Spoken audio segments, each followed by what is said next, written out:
A point of contact. A curious train of thought is started when one reflects upon those great figures who have trod the stage of this earth and actually played their parts in the same act, without ever coming face to face or even knowing of each other's existence. Baber, the great mogul, was, for example, overrunning India at the very moment when Hernando Cortes was overrunning Mexico, and yet the two could never have heard of each other. Or, to take a more supreme example, what could the Emperor Augustus Caesar know of a certain carpenter's shop wherein there worked a dreamy-eyed boy who was destined to change the whole face of the world? It may be, however, that sometimes these great contemporary forces did approach, touch, and separate, each unaware of the true meaning of the other. So it was in the instance which is now narrated. It was evening in the port of Tyre, some 1100 years before the coming of Christ. The city held at that time about 250,000 of inhabitants, the majority of whom dwelt upon the mainland, where the buildings of the wealthy merchants, each in its own tree-girt garden, extended for 7 miles along the coast. The great island, however, from which the town got its name, lay out some distance from the shore, and contained within its narrow borders the more famous of the temples and public buildings. Of these temples, the chief was that of Melmoth, which covered, with its long colonnades, the greater part of that side of the island which looked down upon the Sidonian port, so called because only 20 miles away the older city of Sidon maintained a constant stream of traffic with its rising offshoot. Inns were not yet in vogue, but the poorer traveller found his quarters with hospitable citizens, while men of distinction were frequently housed in the annex of the temples, where the servants of the priests attended to their wants. On that particular evening there stood in the portico of the temple of Melmoth 2 remarkable figures, who were the centre of observation for a considerable fringe of Phoenician idlers. One of these men was clearly, by his face and demeanour, a great chieftain.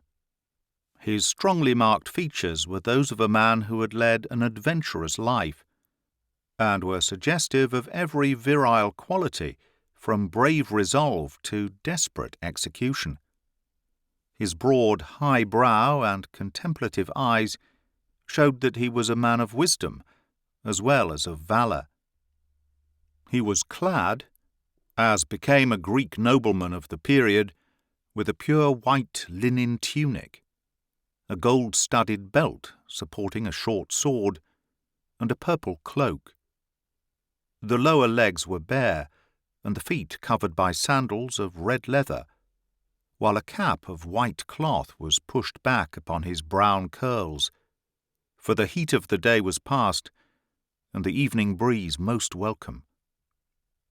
His companion was a short, thick-set man, bull-necked and swarthy, clad in some dusky cloth, which gave him a sombre appearance, relieved only by the vivid scarlet of his woollen cap. His manner towards his comrade was one of deference, and yet there was in it also something of that freshness and frankness which go with common dangers and a common interest. "Be not impatient, sire," he was saying. "Give me 2 days, or 3 at the most, and we shall make as brave a show at the muster as any. But, indeed, they would smile if they saw us crawl up to Tenedos with 10 missing oars and the mainsail blown into rags." The other frowned and stamped his foot with anger. "We should have been there now, had it not been for this cursed mischance," said he. "Aeolus played us a pretty trick when he sent such a blast out of a cloudless sky. Well, sire, 2 of the Cretan galleys foundered, and Trophimus the pilot swears that one of the Argus ships was in trouble. Praise Zeus that it was not the galley of Menelaus. We shall not be the last at the muster. It is well that Troy stands a good 10 miles from the sea, for if they came out at us with a fleet, they might have us at a disadvantage. We had no choice but to come here and refit. Yet I shall have no happy hour until I see the white foam from the lash of our oars once more. Go, Seleucus, and speed them all you may."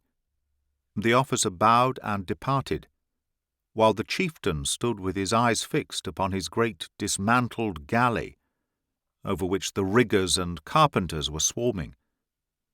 Further out in the roadstead lay 11 other smaller galleys, waiting until their wounded flagship should be ready for them.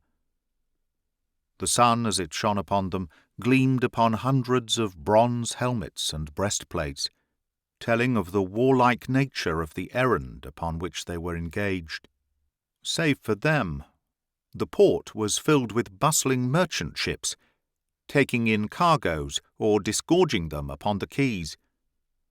At the very feet of the Greek chieftain 3 broad barges were moored, and gangs of labourers with wooden shovels were heaving out the mussels bought from Doyle, destined to supply the famous Tyrian dye works, which adorn the most noble of all garments.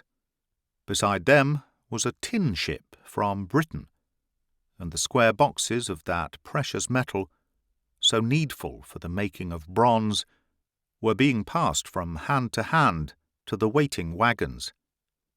The Greek found himself smiling at the uncouth wonder of a Cornishman who had come with his tin, and who was now lost in amazement as he stared at the long colonnades of the Temple of Melmoth and the high front of the shrine of Ashtaroth behind it.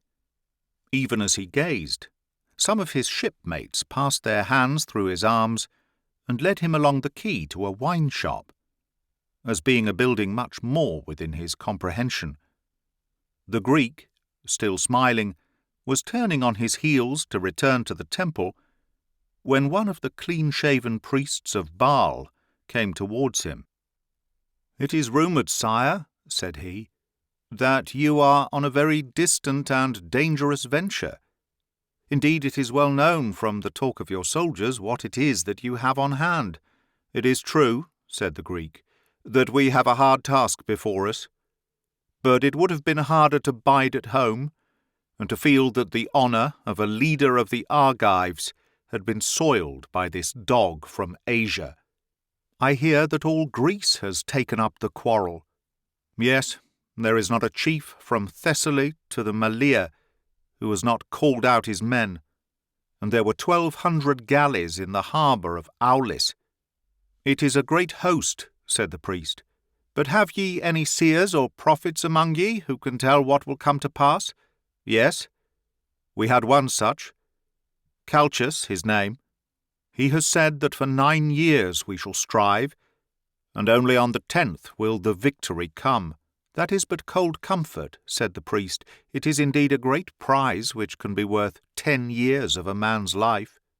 "I would give," the Greek answered, "not 10 years, but all my life, if I could but lay proud Ilium in ashes, and carry back Helen to her palace on the hill of Argus. I pray Baal, whose priest I am, that you may have good fortune," said the Phoenician. "I have heard that these Trojans are stout soldiers, and that Hector, the son of Priam, is a mighty leader." The Greek smiled proudly. "They must be stout and well-fed also," said he, "if they can stand the brunt against the long-haired Argives, with such captains of Agamemnon, the son of Atreus, from golden Mycenae, or Achilles, son of Peleus, with his Myrmidons. But these things are on the knees of the fates. In the meantime, my friend, I would fain know who these strange people are who come down the street, for their chieftain has the air of one who is made for great deeds." A tall man, clad in a long white robe, with a golden fillet running through his flowing auburn hair, was striding down the street with the free, elastic gait of one who has lived an active life in the open. His face was ruddy and noble, with a short, crisp beard covering a strong, square jaw. In his clear blue eyes, as he looked at the evening sky and the busy waters beneath him, there was something of the exaltation of the poet, while a youth walking beside him and carrying a harp hinted at the graces of music. On the other side of him, however, a second squire bore a brazen shield and a heavy spear, so that his master might never be caught unawares by his enemies. In his train there came a tumultuous rabble of dark, hawk-like men, armed to the teeth, and peering about with covetous eyes at the signs of wealth which lay in profusion around them. They were swarthy as Arabs, and yet they were better clad, and better armed than the wild children of the desert. "They are but barbarians," said the priest. "He is a small king from the mountain parts opposite Philistia, and he comes here because he is building up the town of Jebus, which he means to be his chief city. It is only here that he can find the wood and stone and craftsmanship that he desires. The youth with the harp is his son. But I pray you, chief, if you would know what is before you at Troy, to come now into the outer hall of the temple with me, for we have there a famous seer, the prophetess Alaga, who is also the priestess of Ashtaroth. It may be that she can do for you what she has done for many others, and send you forth from Tyre in your hollow ships with a better heart than you came." To the Greeks, who by oracles, omens, and auguries were forever prying into the future, such a suggestion was always welcome. The Greek followed the priest to the inner sanctuary, where sat the famous Pythoness, a tall, fair woman of middle age, who sat at a stone table upon which was an abacus or tray filled with sand. She held a style of chalcedony, and with this she traced strange lines and curves upon the smooth surface, her chin leaning upon her other hand, and her eyes cast down. As the chief and the priest approached her, she did not look up, but she quickened the movements of her pencil, so that curve followed curve in quick succession. Then, still with downcast eyes, she spoke in a strange, high, sighing voice, like wind among the trees. "Who then is this who comes to Alaga of Tyre, the handmaiden of great Ashtaroth? Behold, I see an island to the west, and an old man who is the father, and the great chief, and his wife, and his son, who now waits him at home, being too young for the wars. Is this not true?" "Yes, maiden, you have said the truth," the Greek answered. "I have had many great ones before me, but none greater than you. For 3,000 years from now, people will still talk of your bravery and of your wisdom. They will remember also the faithful wife at home, and the name of the old man, your father, and of the boy, your son. All will be remembered when the very stones of noble Sidon and royal Tyre are no more." "Nay, say not so, Alaga," cried the priest. "I speak not what I desire, but what it is given to me to say. For 10 years you will strive, and then you will win, and victory will bring rest to others, but only new troubles to you. Ah!" The prophetess suddenly started in violent surprise, and her hand made ever faster markings on the sand. "What is it that ails you, Alaga?" asked the priest. The woman had looked up with wild, inquiring eyes. Her gaze was neither for the priest nor for the chief, but shot past them to the further door. Looking round, the Greek was aware that 2 new figures had entered the room. They were the ruddy barbarian whom he had marked in the street, together with the youth who bore his harp. "It is a marvel upon marvels that two such should enter my chamber on the same day," cried the priestess. "Have I not said that you were the greatest that ever came? And yet behold, here is already one who is greater, for he and his son, even this youth whom I see before me, will also be in the minds of all men, when lands beyond the pillars of Hercules shall have taken the place of Phoenicia and of Greece. Hail to you, stranger, hail! Pass on to your work, for it awaits you, and it is great beyond words of mine." Rising from her stool, the woman dropped her pencil upon the sand and passed swiftly from the room. "It is over," said the priest. "Never have I heard her speak such words." The Greek chief looked with interest at the barbarian. "You speak Greek?" he asked. "Indifferently well," said the other. "Yet I should understand it, seeing that I spent a long year at Ziklag, in the land of the Philistines." "It would seem," said the Greek, "that the gods have chosen us both to play a part in the world." "Stranger," the barbarian answered, "there is but one God." "Say you so? Well, it is a matter to be argued at some better time, but I would fain have your name and style, and what it is you purpose to do, so that we may perchance hear of each other in the years to come. For my part, I am Odysseus, known also as Ulysses, the king of Ithaca, with the good Laertes as my father, and young Telemachus as my son.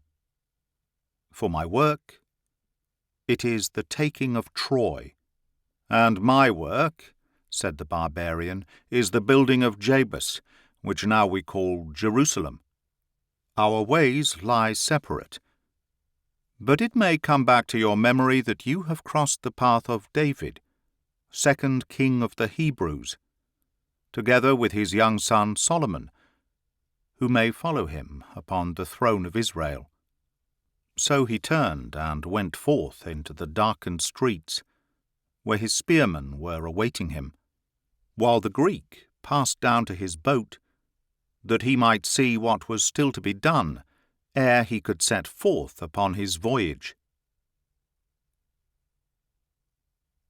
That is the end of A Point of Contact by Arthur Conan Doyle. Read by Greg Wagland for Magpie Audio 2021. Thank you for listening, and please subscribe.